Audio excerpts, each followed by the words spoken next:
Hello, my name is Annie Fisher. I was born in 1867 right here in Boone County, Missouri, the most famous chef to ever reside in Boone County. I am one of 10 children born to Bob and Charlotte Knowles. We lived out in the south part of town and worked for Dr. William Bouchel Lenore and his family. We lived in a log cabin out there behind the old grindstone school. Our labor, man, was intense. We worked in the fields. We didn't have much money, so as a child, after about the second grade, I had to go to work in the fields. But my salvation arrived when they asked me to come work in the house to rock the babies. So when I wasn't busy with the babies in the house, I would hang out with the cooks in the kitchen. And that's where all the wonderful aromas and smells would be. And that's where I wanted to be. And they would allow me to experiment with all the herbs and spices and dough, and they would allow me to create concoctions. Well, I got pretty good at it. At about 15 years old, I had a child. Her name was Lucille, and that didn't stop me. I was one of the busiest cooks in this city. There wasn't a party or an event that happened here in Columbia that I, Annie Fisher, if it was of any status, didn't have something to do with. In fact, people would change the dates of their debutante balls or their weddings so that I, Annie, could accommodate them. It was quite busy. At one time, I owned more china, silver, and linens than anyone in Boone County. But let me tell you how I got there. When I had a great relationship with the head of the cooking or catering department at the University of Missouri. Great relationship.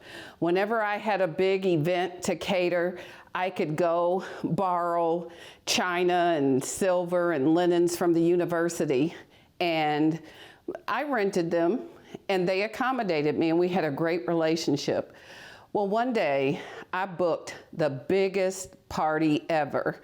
It was to serve, about 3,000 guests. And I went to the university to secure the supplies, and there was a new head person in charge who told me, no, under no circumstances could I borrow their supplies. So that left me in quite a bind. So I made some calls, hopped a train, went to St. Louis, and secured all the supplies, china, silver, and linens that I needed. Had the event, made lots of money, and vowed from that day forward I would never be in that position again. So therefore, I purchased china, silver, and linens that could accommodate 3,000 easily. And when I wasn't using my supplies, I rented them out. Quite the busy businesswoman. Well, something exciting happened in our state in 1904. Do you remember what that is? Do you know what that was? 1904. Something great happened in our state. Oh, it got world attention. The 1904 World's Fair. Everybody was excited. And it was right here in St. Louis.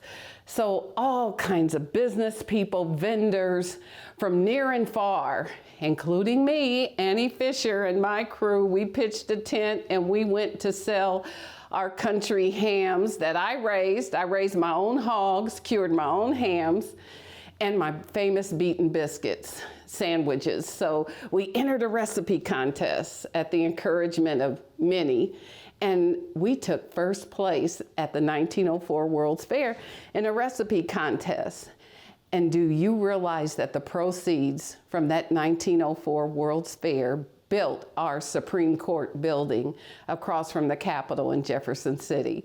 I like to think that I, Annie Fisher, made a contribution to that effort. It's really something. When I inherited some land out in the south part of town and built the most beautiful fine dining establishment and inn. So it was the Wayside Inn and Fair Oaks, the fine dining hall. And it had so many windows, and so many of the Mizzou alumni would frequent my establishment before and after the Mizzou games.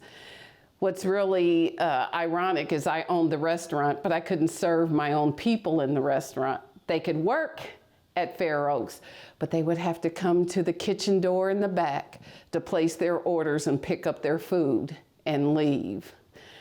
I invested in real estate. That's what I did. When I first started my business, I have to tell you that Miss Lenore was wonderful to me. She encouraged me as I cooked for the family that maybe I could cook for some of her friends and their parties. And so that's how I started the catering business. I had a little house, just a couple of rooms down on Park Street, and outgrew that house and built a house in front of it, about 4 rooms, moved there, outgrew that house, and built another house. I was the general contractor of one of the most fabulous homes on Park Street, 608 East Park. It was concrete.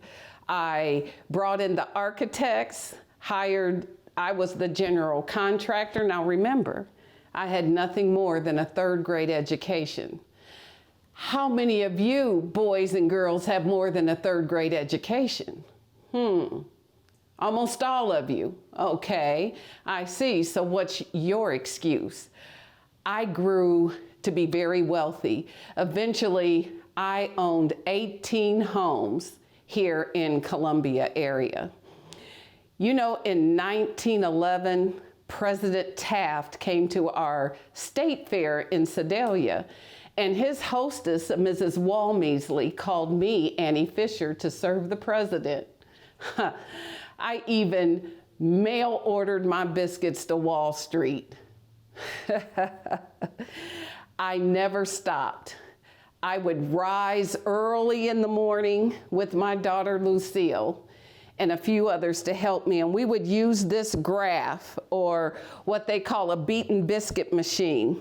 Normally, I would get up in the wee hours while it was still dark, and we would have to beat the dough until it blistered. When it blistered, it was ready to cut.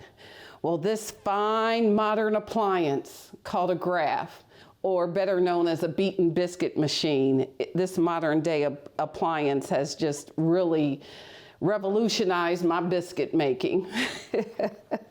Now I put the dough together, fold it, and put it through the rollers. I can adjust the rollers here. And we put the dough through the rollers. Each time it goes through the stainless steel rollers, I fold the dough in half and run it through the rollers again, fold it in half. And we do that repeatedly until blisters form. When blisters form on the dough, it's ready to cut. And what happens is you could have the recipe, you can even have the graph, but if you don't have the biscuit cutter to complete the process, this is the magic. It's like stainless steel, and it has nails coming out of the top of the lid. It also has a hole at the side for air to escape. So we would cut down, use the biscuit cutter to cut on the dough, and the nails would release a stack of dough. Oh, they describe my biscuits as creamy, fluffy, and flaky.